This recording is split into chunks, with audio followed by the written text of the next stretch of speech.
So in being authentic and discussing the iconic sneakers across the world's best brands, I've decided to switch it up a little bit this evening and introduce Mizuno.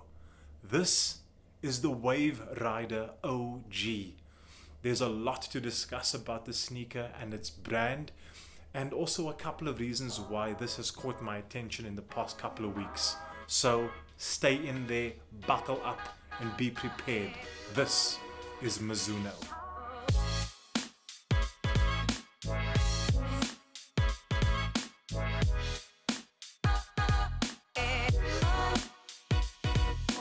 Welcome back to Soul Knowledge, the home of the sneaker story and the home of sports culture insights. I'm your host Bernie Wickham, and I am the sneaker evangelist. If this is your first time joining us, welcome to it. This is sneaker-based education. And for our stalwarts, those who have been with us for a while, thank you so much for joining us again. For our newbies, at the end of every single episode, we reveal a fraction of a sneaker for just 1 second. We call it one sneaker in 1 second. And it's up to you to see if you can identify which sneaker we are talking about, just to put a bit of your skills to the test. So, let's get into the sneakers. The Mizuno brand was founded in 1906 in Japan, and the business has been responsible for producing high-quality athletic gear that has been responsible for the success of many of the athletes who have participated in it, and has also brought pure joy to the consumers who have been enjoying the product for many years. But the brand has actually caught my attention this year when it was announced as the technical sponsor of the Comrades Marathon. For those of you who may not know about the marathon, it is the bucket list South African ultra marathon that you just want to run if you're a runner. You want to work up to it, you want to just strive and aspire to just completing this marathon. And it's also been the absolute challenge of many of the visitors who have come to run the race within our country. And then the brand relaunches the 1998 classic, the Wave Rider. What made the Wave Rider so significant was the way that the designers had considered cushioning, and how this solution was very different to traditional cushioning solutions within the 90s. The designers had said, consider sound waves and consider shock waves in the way that these waves have a means of distributing sound or impact across large surfaces.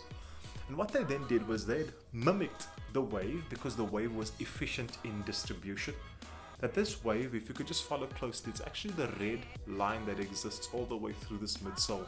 And that's actually a TPU plate within the midsole, and that's a thermoplastic urethane plate that exists and kind of works like a spine, which has the ability to distribute impact when the shoe hits the streets, and also just protects the runner from any injuries that may come about. And that was the thinking behind the wave. The beauty is that when Mizuno had just dusted off the idea, it had repositioned it for the year 2018 in 3 different colorways. And this evening I'm going to be walking you through all 3 of these colorways, and I'll be leaving this one for last because this is the one I've actually got the sample of and happens to be my favorite. So let's run through the 3 executions that they've reintroduced the Wave Rider in. As a quick side note, I would like to discuss the logo on the Mizuno. This is referred to as the Runbird. And the guys who had designed it were not given an easy task at all. The brief was create a logo based on the Japanese concept of the universal approach to sport, that of unlimited space and unlimited energy. And this is what the guys had come up with. When they had shown this to the chairman for the first time, the chairman said, wow, there is a bird that is called a roadrunner. This looks like a running bird. And that's how the name stuck, the Runbird. The first colorway is the one that had been released for Highsnobiety, and it's referred to as the Phoenix. It takes its inspiration from the story of the phoenix that rises from the ashes. And when you have a look at the upper, both the top and the bottom are grey, representing the ash, and at the center of it all, the Runbird now takes on the role of the phoenix, all in red and rising out of the coals of those ashes. Also in the midsole, when you have a look at the wave section of it, The wave almost takes on a flame-like persona in that midsole among the white. The second colorway is a collaboration between Mitre and Mizuno, and it's referred to as the Wave Rider No Border. It's taken its inspiration from the Blue Olympic Stadium in Berlin, which is unique in that it has a blue running track with white lines on it. These colors are said to give athletes the sense of peace and a sense of calm as they are performing in high pressure situations. The second piece is that of the midsole, which is a speckled concrete and said to have been taken its inspiration from the Japanese streets. And it's referred to as the no border because there are now no borders between those who are running on the streets and those on the track. The colors now live together. And when you see all of this translating back into the product, you see the Blue Olympic Stadium on the upper and this concrete sitting in the midsole. Now, in sticking with keeping the best for last, I'm excited that I managed to get my hands on the one of the three that I actually like the most. And this is Mizuno's collaboration with Michael Dupuis' La MGC. Now, Michael Dupuis enjoys one specific piece of work done by David Hammond, and that is the African American flag. Now, for those of you who are not too familiar, the African American flag is a splice between the Star-Spangled Banner and the Pan-African flag.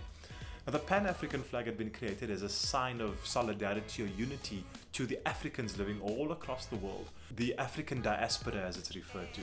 Dupuis loves the idea so much because it represents the consciousness of African Americans obviously living in America, and how this flag solidifies their identity. He then takes the idea of that flag and adorns it on the Wave Rider, and that is the third story done by La MGC and the Wave Rider. Let me just finish off by speaking quality.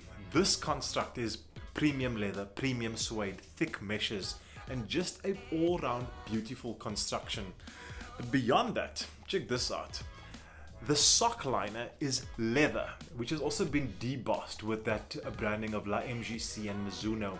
And I want to tell you guys, if ever you have a pair of sneakers that have got a leather sock liner, that's the first sign of it being a premium quality piece of footwear. Another shoe also made available to us is the Sky Medal, but this is a beautiful collaboration with Patta, which also came out this year, the Dutch retailer. Also in Amsterdam orange, isn't that beautiful? And then with a sock liner that also reads Patta and Mizuno, and both of these sneakers fall in line with the current dad footwear trend. Beautiful. I wanted to just make sure that for this episode you just got a sense that there are many other brands that are delivering great stories, high quality footwear, and it would be good for you to just awaken your consciousness and have a look at products beyond the standards that you've been circling. There's some beautiful products out there. There's some stories that you should pay close attention to, and I'm so grateful to Mizuno for making this product available to us this evening. So to Mizuno South Africa, thank you so much. You guys have really done such an amazing job by making the product available to us. The community appreciates it. We appreciate actually just working with live samples. The product is amazing, the stories are awesome, and thank you for making it available to us. It's soul knowledge. For everybody else, one sneaker in 1 second. Thanks for joining. Lot of love.